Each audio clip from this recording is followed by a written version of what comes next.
Oke, saya mulai menerangkan sesuatu supaya kalian punya background. Kenapa ditolak di Unair? Karena ada peristiwa kemarin. Saya dilaporin polisi itu. Orang takut kontroversi itu. Itu poinnya itu. Lalu orang bertanya, apa sebetulnya yang terjadi di dalam 2 hari yang lalu? Yang beredar di media massa dan di pers dan di sosial media itu hanya potongan 8 menit pidato saya. Padahal itu pidato panjang tuh. Jadi sengaja orang hanya mau ambil itu bahwa Jokowi itu bajingan tolol. Sebelumnya saya terangkan bahwa Jokowi pergi ke Cina dan mengobral IKN, bahkan disuruh pilih mau bikin apa, Anda yang atur IKN itu loh. Pajak diistimewakan segala macam. Jadi menurut saya Jokowi menjual negara. Itu namanya bajingan. Kan itu kan konteksnya kan. Soal ikan dan semua hal yang lain. Tapi intinya itu tuh yang saya ucapin di situ. Jadi kalau dibilang bahwa saya menghina presiden, memang saya menghina presiden bukan Jokowinya. Karena kebijakan menjual negara itu bukan dari Jokowi, tetapi dari dia sebagai kepala negara. Kepala negara menjual negara. Logikanya begitu.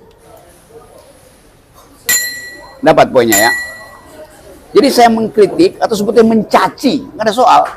Kepala negara, bukan kepala keluarga yang namanya sama Jokowi itu. Itu yang mesti diketahui mahasiswa kalau kasih argumen. Di dalam sejarah demokrasi, dulu raja itu tidak boleh dihina. Karena di dalam tubuh raja yang ada mahkota melekat individunya tuh. Itu satu paket. Waktu kita pindah ke republik, dipisah antara res publica dan res privata. Nangkep poin itu ya. Jadi tidak mungkin ada delik penghinaan kepala negara. Yang boleh terhina itu adalah manusia konkret. Kan itu disebut setiap manusia punya human dignity. Ada martabat manusia tuh. Martabat manusia melekat pada manusia seumur hidup. Jadi dia disebut bermartabat karena itu diberikan oleh alam seumur hidup. Dilindungi oleh hak asasi manusia tuh. Human dignity disebut dignitas karena itu yang membedakan dia dengan barang, dengan binatang. Human dignity. Perennial, seumur hidup. Sekarang, kepala negara seumur hidup enggak? Jadi setiap 5 tahun martabatnya berubah. Kan itu masalahnya kan. Jadi kepala negara itu bukan manusia, dia itu lembaga.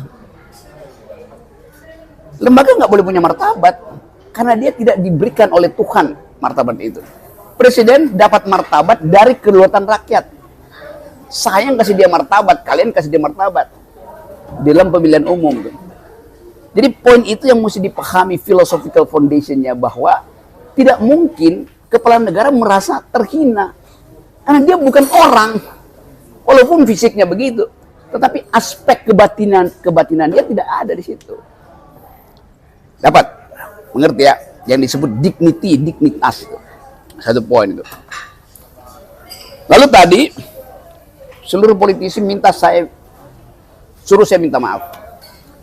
Hasto, Sekjen PDIP, Rocky Gerung mesti minta maaf. Akbar Faisal, Habibur Rahman, Ketua Fraksi, salah satu wakil ketua Gerindra. Anda mesti minta maaf dong. Pertanyaan saya, minta maaf pada siapa? Coba. Saya minta maaf pada orang yang tersinggung. Siapa yang tersinggung? Yang tersinggung ternyata adalah relawan. Loh, ucapan saya bukan pada relawan. Saya nggak bilang relawannya bajingan. Saya bilang Presiden Jokowi bajingan. Nangkap nggak logiknya itu? Masa saya minta maaf pada relawan? Konyol. Sekarang kita uji lagi. Apa itu relawan? Dia menjadi relawan untuk kepentingan pencalonan Presiden Jokowi. Pencalonan. Sekarang Presiden Jokowi udah jadi presiden. Relawannya mesti udah bubar. Jadi saya minta maaf pada hantu. Kan konyol kan logikanya kan. Jadi itu bagian-bagian yang mesti kita pahami sebagai orang yang berpikir. Jangan sampai kita disesatkan hanya karena emosi semata-mata. Jadi sampai tadi ya Metro bilang, saya nggak akan minta maaf. Loh, kenapa minta maaf? Minta maaf ke siapa coba? Pada siapa saya minta maaf coba? Yang menuntut saya minta maaf adalah Akbar Faisal. Jadi saya mesti minta maaf pada dia. Yang menuntut Habibur Rahman, saya minta maaf pada dia. Yang menuntut saya minta maaf adalah Hasto, saya minta maaf pada dia. Enggak minta maaf pada Jokowi. Loh, Jokowi enggak bilang dia tersinggung. Kenapa saya minta maaf? Dapat nggak poin itu ya? Gitu. Jadi itu intinya tuh. Sesimpel itu. Tapi dalam kesimpulan itu kedunguannya tebal. Itu dasarnya. Ada. Coba kita ngobrol sedikit soal yang lain juga. Akhirnya kalian jadi korban kan? Korban dari kedunguan rektor yang terpengaruh dengan isu itu. Padahal kabar reskrim udah bilang ini bukan delik. Bagaimana coba? Sekarang kita analisis apa penyebabnya rektor atau Yunto Dekan itu melarang kalian tuh. Ketakutan jabatannya hilang pasti. Cuman itu aja kan? Karena pegawai negeri. Padahal pegawai negeri itu tidak digaji oleh pemerintah, digaji oleh saya. Honor saya itu saya kasih pajak buat gaji rektornya. Kan begitu. Kalian dapat apa disebut KIP apa? Kartu Indonesia Pintar. Lalu kalian takut untuk nggak enak kalau kritik pemerintah karena dapat beasiswa. Lo beasiswa itu gue yang bayar sama lu, bukan pemerintah. Pajak saya dipakai untuk membiayai pendidikan tuh. Mana ada pemerintah punya uang? Pemerintah itu uangnya dari rakyat. Tapi seolah-olah dianggap bahwa itu kan beasiswa. Beasiswa itu yang dapat KIP sekarang itu dulu beasiswa yang dibuat oleh SBY. Namanya beasiswa presiden, termasuk beasiswa ke luar negeri itu. Saya tahu asal usulnya. Tapi kemudian SBY berpikir, nanti dianggap beasiswa dari saya dong, dari presiden. Kan orang masih menganggap presiden itu orang gitu. Maka dirubah itu beasiswa negara tuh. Uangnya adalah uang pajak kita. Rekeningnya dikunci supaya jangan diambil-ambil, itu bunganya dipakai buat kalian tuh. Jadi kalian berhak atas itu. Berapa? 6 bulan? 6 juta apa berapa? Ya, 1 semester 6 juta. 6 juta. Di dalam hitungan kita, Anda berhak 60 juta 10 kali itu. Karena bunga berbunga itu. Kenapa dicicil? Semua mesti dapat itu. Demikian juga BPJS. Jadi jangan ditipu kalau Anda dikasih KIP, lalu Anda mesti jadi anteknya pemerintah. Enggak, itu uang saya. Uang Pak Doni, uang dosen-dosen kalian, uang ibu kalian tuh. Dari bentuk pajak. Itu pajak dikumpulkan untuk memenuhi target 20% APBN yang wajib diberikan. Sama seperti BPJS. Negara ini harus biayai kesehatan orang. Sekarang Anda bayar BPJS ngapain? Uang perintah konstitusi, cerdaskan kehidupan bangsa, rawat fakir miskin. Orang miskin pasti dia nggak bisa kerja. Karena itu kesehatan harus dirawat. Jadi di dalam negara yang seperti Indonesia, keluarkan dulu hak primer rakyat, yaitu pendidikan 20%. Di dalam hitungan World Bank, kesehatan 15%. Jadi 20%, 35% harus di-keep, nggak boleh dipakai. Yang lain boleh dipakai infrastruktur. Sekarang itu dipakai buat infrastruktur. Jadi hak kalian untuk sehat dan untuk berpendidikan justru dikorupsi untuk bayi infrastruktur. Nggak ada perintah. Konstitusi nggak bilang, Presiden tugas Anda adalah membangun jalan tol. Nggak ada perintah itu. Perintah konstitusi, Presiden cerdaskan kehidupan bangsa. Artinya bangun jalan pikiran, bukan jalan tol. Pelihara fakir miskin. Artinya subsidi mereka yang nggak punya pekerjaan. Supaya dia punya daya beli itu. Bukan kasih BLT. BLT itu menghina orang. Kan setiap bulan Anda nggak mau bekerja lagi kan. Mestinya subsidi lapangan pekerjaan supaya dia mampu untuk bekerja. Bukan kasih BLT yang 300.000. Mama saya kemarin di Padang Sidempuan. Mama bilang begini, Pak Rocky 50.000 itu mungkin Pak Rocky itu makan brownies sama kopi Americano tuh. Bagi dia di Padang Sidempuan 50.000 itu cukup untuk membiayai susu anaknya satu minggu. Padahal dia berhak lebih dari 50.000. Dalam hitungan Rizal Ramli misalnya, setiap orang itu berhak 15 juta kok. Sebulan tuh kenapa cuma dapat 50.000?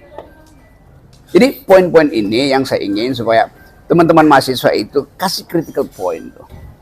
Bahwa hak kalian untuk mempersoalkan APBN. Itu dasarnya. Hak kalian untuk meminta digratiskan uang kuliah. Bahkan dosen sekarang disuruh untuk berlangganan jurnal kan. Terus jurnal itu mahal. Dari mana dia bisa punya uang untuk bikin riset? Pasti dia nebeng ke mahasiswa yang agak kaya. Nanti bikin riset sama-sama pakai nama saya supaya dapat Scopus itu. Kan itu terjadi, saya tahu. Segala macam. Jadi itu yang saya sebut kebajinganan dari penguasa itu. Itu hasilnya. Gampang bilang itu kan. Tapi kita nggak mungkin melawan opini publik yang memang dikendalikan secara sepihak gitu. Jadi saya pelan-pelan terangkan itu, dan masuk akal bahwa di dalam era di mana ada uncertainty yang tinggi, semua orang merasa khawatir. Yang aneh itu, kok rektor khawatir? Padahal rektor itu punya otonomi untuk mengendalikan kampus. Nggak boleh kampus itu diatur-atur oleh pemerintah. Yang boleh diatur pemerintah ya kurikulum. Kenapa? Karena di situ ada APBN. Tapi cara berpikir tidak boleh diatur oleh pemerintah tuh. Kampus justru dibebaskan untuk berpikir seradikal mungkin. Asal jangan bikin bom, itu aja. Dasarnya kan.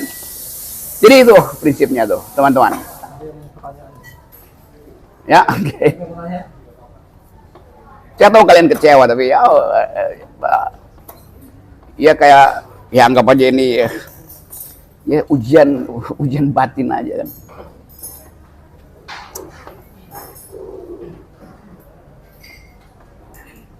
Coba, jangan ngobrol dikit-dikit.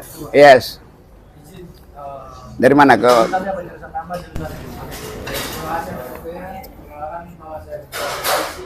Dari Fakultas Vokasi Prodi Pengobatan Tradisional. Oke, mungkin di sini saya dari angkatan 22. Ngomong-ngomong, saya masih dari angkatan baru. Dan saya jujur masih sangat bingung dengan diplomatis yang ada seperti itu. Salah satunya mungkin bisa saya kutip dari acara yang tadi, yang dimana memang notabene bukan dari salah panitiaan. Mungkin saya bilang karena kenapa? Dari kita sudah mengikuti SOP yang ada, tetapi memang ada pihak-pihak tertentu yang tidak bisa atau menolak seperti itu, Bung. Dan jujur, karena mungkin pengalaman saya masih sedikit gitu, terkait tentang bagaimana cara kita selaku orang mahasiswa itu bisa melawan atau memberikan statement atau pembelaan saja seperti itu. Pemikiran-pemikiran dasar apa yang harus saya bangun terlebih dahulu supaya kita bisa tahu hal ini benar atau tidaknya gitu. Terima kasih, Bung. Kamu dari tradisi obat tradisional tuh. Obat tradisional, Bung.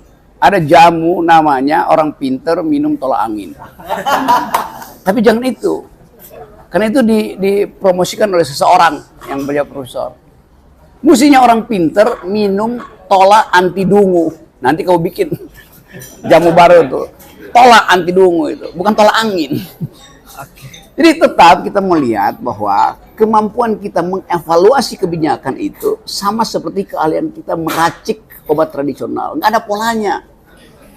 Kalau obat modern, sebagai farmasi saya tahu bagaimana campur obat itu. Berapa gram HCl dicampur dengan jumlah air lalu diberi semacam perasa supaya nggak seret di sini. Itu ada rumusnya. Tapi obat tradisional nggak ada rumusnya kan?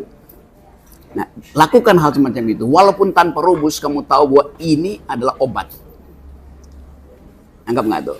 Jadi kritik itu adalah obat. Kritik adalah obat paling pahit untuk sistem demokrasi itu. Nggak ada obat itu. Padahal kritik itu secara tradisional dibangun berabad-abad yang lalu. Masyarakat Jawa belum seperti kita itu pada waktu itu. Kalau dia protes pada raja, dia nggak mungkin bikin petisi. Dia datang ke depan istana raja, dia diam aja di situ tuh. Namanya tradisi Pepe, berjemur, minta perhatian raja. Raja yang bijak tahu bahwa kalau ada masyarakat Pepe, itu artinya wangsit si raja itu hampir habis. Maka dia temui rakyat itu yang protes tuh. Ini Pak Jokowi wangsitnya tinggal 3 bulan tapi masih belagu. Jadi itu poinnya kan. Kan dasarnya kenapa macet politik? Karena Pak Jokowi nggak rela, dia nggak punya grip setelah 2024. Dia mungkin cemburu pada SBY. SBY waktu setelah selesai masa periode, dia langsung diundang ke luar negeri. Kasih ceramah tentang diplomasi, kasih ceramah tentang demokrasi, kasih tentang lingkungan. Karena SBY punya konsep tentang itu, Pak Jokowi nggak punya. Yang kedua, SBY tetap setelah lengser, orang anggap, oh ini masih pimpinan, kan dia punya partai politik. Jokowi nggak punya. Jadi kita mesti membaca dengan cara yang agak mengasihani psikologi Pak Jokowi yang terganggu. Dia punya obsesi untuk berkuasa, tapi dia tahu peralatannya nggak cukup. Kan nggak cukup, sayang kan? Tapi Pak Jokowi udah terlibat di dalam ambisi itu. Untuk memastikan dinastinya anak-anaknya masih bisa berkuasa. Jadi di situ kelemahan pemimpin, dia berupaya untuk memperpanjang tali waktunya, tapi dia nggak tahu bahwa di antara tali itu ada yang udah retak, yaitu integritasnya. Apa akibatnya? Kasihan Pak Jokowi cemas setiap hari tuh. Dia nggak tahu 1 minggu setelah dia lancar mau ngapain coba. Coba kita bayangin mau ngapain. Siapa yang akan undang Pak Jokowi untuk ngomong tentang 2 tema milenial dunia sekarang, environmental ethics dan global security? Siapa yang mengundang? Australia pasti nggak akan ngundang. Padahal di dalam kawasan Indo-Pasifik ada ketegangan soal global security, ada ketegangan soal environmental ethics. Mestinya Presiden Jokowi setelah lengser, dia diminta oleh banyak universitas untuk pidato. Sekarang nggak mungkin dia lakukan itu. Karena kesibukan beliau selama 7 tahun ini membuat dia, ya apa yang ada dia lakukan itu. Dia nggak meninggalkan konsep pada bangsa ini. Yang dia tinggalkan adalah fondasi, beton, konstruksi jalan tol, bukan jalan pikiran. Itu yang saya kritikan.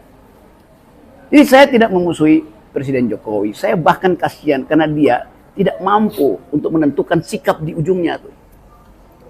Sampai sekarang kita nggak tahu mau jadi apa nggak pemilu ini kan. Kalau kita tanya apa pertengkaran dalam pemilu koalisi, terus tinggal 2 bulan mestinya udah ada pertengkaran konsep. Indonesia mau dibawa kemana di dalam ketegangan Amerika dan Cina itu. Indonesia mau dibawa kemana di dalam kritik fundamental dari anak-anak muda dunia tentang kerusakan lingkungan di Indonesia tuh. Kan itu mestinya udah diucapin. Nggak ada coba. Jadi Anda akan memilih presiden nanti berikutnya nggak ada konsep. Karena ditahan oleh Jokowi itu. Nggak boleh dulu tentukan wakil presiden sebelum saya kasih sinyal. Kan itu kan bajingan namanya. Jadi sekali lagi saya hanya terangkan itu sebagai deskripsi akademis saya tuh. Bukan soal personal tuh. Itu maksudnya tuh. Dapat poin itu ya.